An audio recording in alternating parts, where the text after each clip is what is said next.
So Jim was born in southwestern Ontario, and he attended elementary school in 1- and 2-room schoolhouses.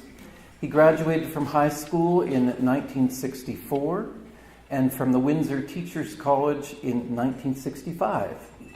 His 33-year career in education, he served both as a classroom teacher and as an administrator principal. While teaching, Jim completed his Bachelor of Arts degree. He met his wife, Arlene, wave Arlene, at the Windsor Y. They have 2 children, 7 grandchildren, 2 granddaughters, and after almost 47 years, they're still hanging out together.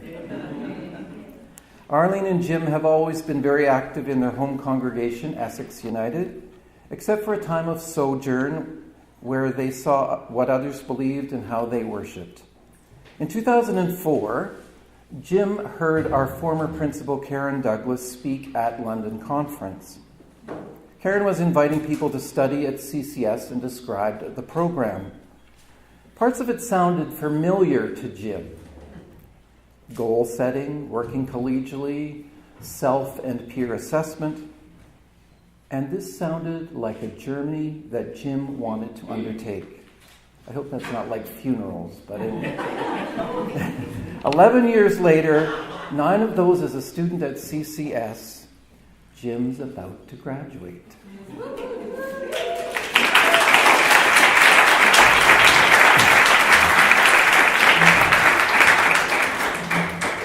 This has not been an easy journey. Jim claims that when you're older, every journey takes a little longer. He spent 1.5 years of his CCS field placement at the Downtown Mission in Windsor, where he was confronted by profound injustice. During his field placement in a hospice, he learned the power of story and people's need to be remembered. Doing spiral reflections and assignments still isn't one of Jim's favorite activities.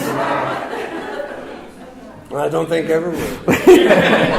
But he's learned to be more reflective and more specific in his writing, to struggle with his identity, and to share important things in his life.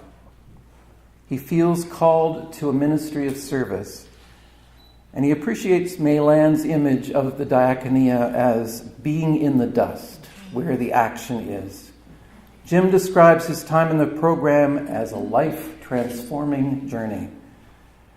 There are days Jim wishes that he'd never heard the word justice, because reflecting that concept and faith stance colors all your thinking and your action.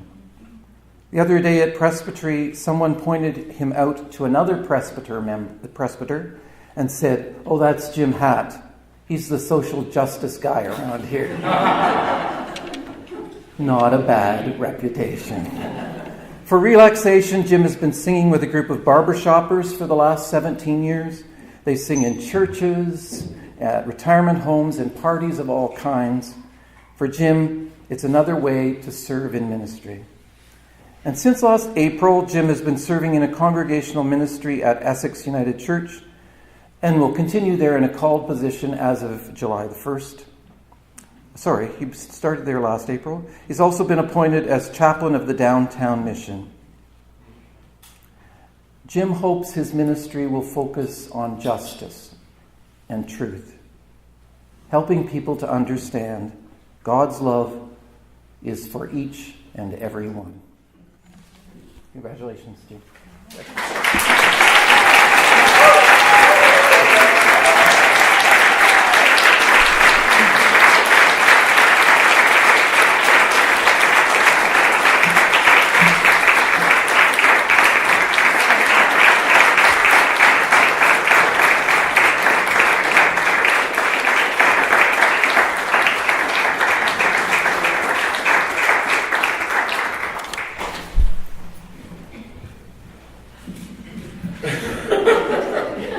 Not as tall as Ted is. Can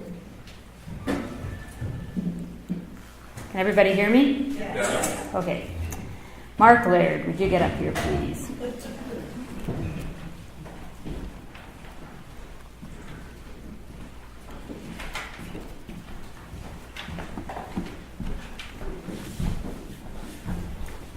Anyone who knows Mark will know that baseball is near and dear to his heart, to the extent that he wrote an introduction for tonight in the form of a sportscast. With a bit of editing, it goes like this. You shouldn't have edited it. It was perfect.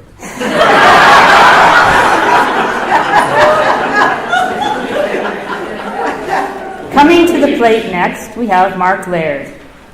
Interesting fact.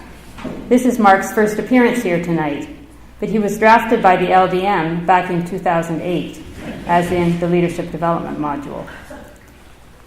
He was working as a mad scientist when he got the call. Just goes to show that the call to be a diaconal minister can come from anywhere. Mark steps into the box.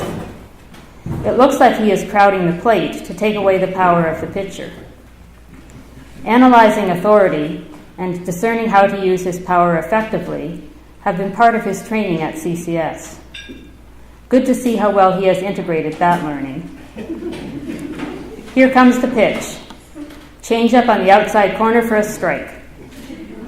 I said before that Mark was drafted in 2008, but didn't mention that he has been working very hard on the Mono Mills Pastoral Charge team for the past 4 years. They have been very supportive, and his training there will help him in the new organization once the trades have been finalized. Here comes the next pitch. Curveball. Mark swings right over the top and misses. Strike 2.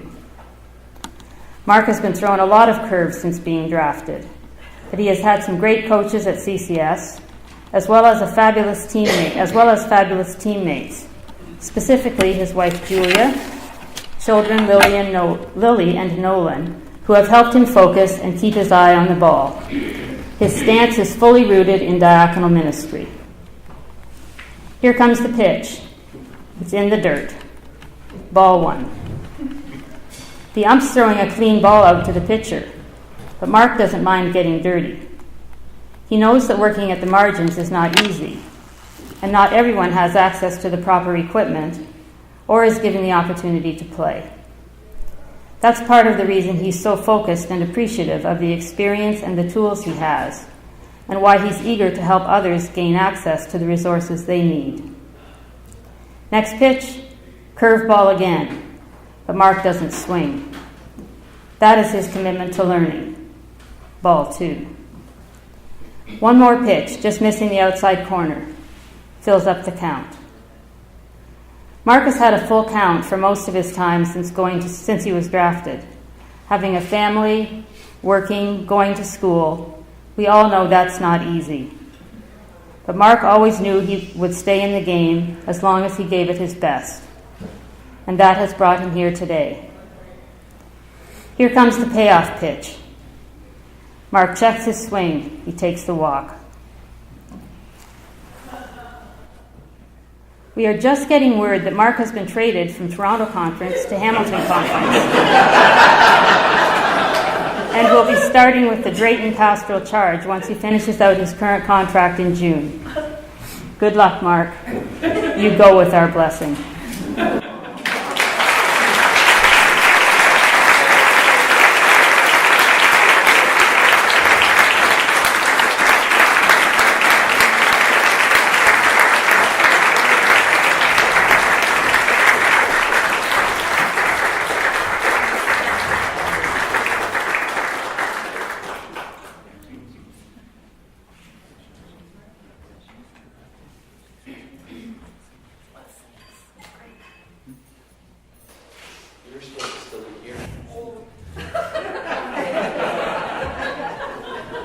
Teamwork. Carolyn didn't grab a hold.